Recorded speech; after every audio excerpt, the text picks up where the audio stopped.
See on Pinhook Road. I'm the owner of Reggie's Veggies. I've got 2.6 acres of urban farming. Switching over to getting back into vegetables, so that's why we're here today to talk about the vegetables I'm starting to grow.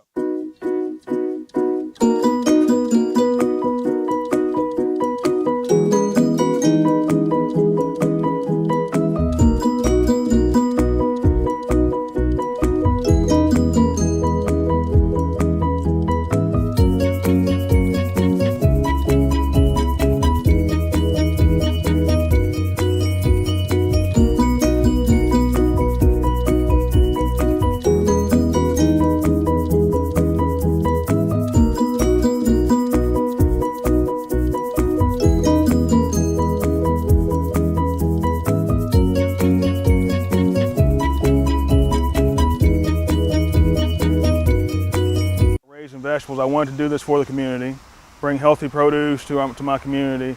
During the course of that time at the farmer's market, I baked some, and so I kind of got off course of bringing healthy foods to the market, and I stopped raising so many vegetables.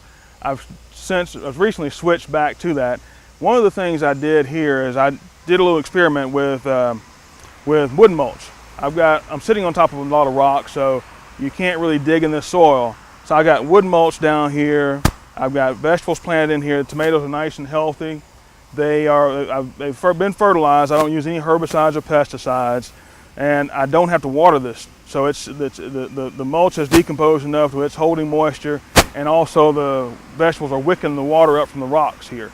And because there's some tomatoes here that are fairly good size. So I grew up on a farm in West Tennessee in Jackson, small family farm, and went to TSU, got my first degree in animal science. My second degree is in nursing, so it's a good marriage to produce and healthcare. One of the things that I understand about good produce and good herbs is the more natural it is, the better it is for you.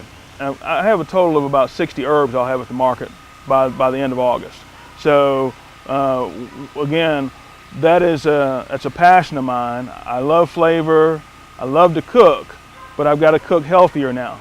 I've got high blood pressure. I've got to deal with that.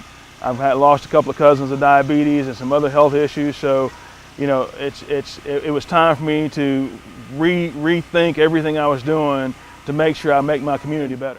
One of the things I plan to do out here is eventually put a farm store out here, because we've got so many communities out here that so much land has been developed, so many houses. We create food deserts ourselves, and I don't want this to be a food desert in the future. I'm getting help from NRCS. We're putting up a couple of hoop halls. I'm also the president of the Tennessee Fruit and Vegetable Growers Association. I'm on the PIC Tennessee board as well.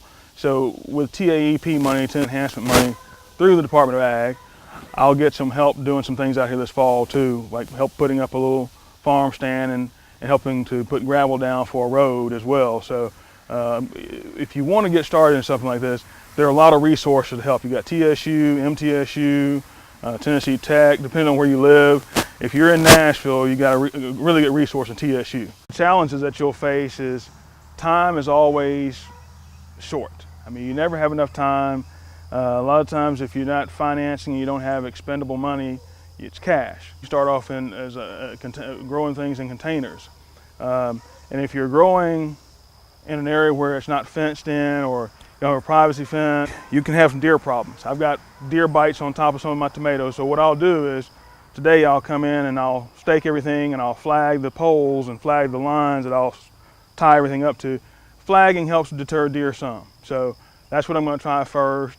Some other things I'll try is I'll get some human hair put out here along the rows, because deer, it's been said that deer are deterred by the smell of human hair, so I'll try some of that if the flagging doesn't work.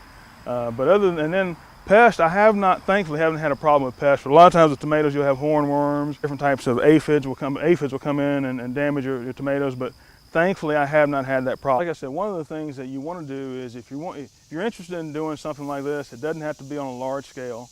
Like I said, I've got a third of an acre here. You can start in pots, but the most important thing is make sure you love what you're doing.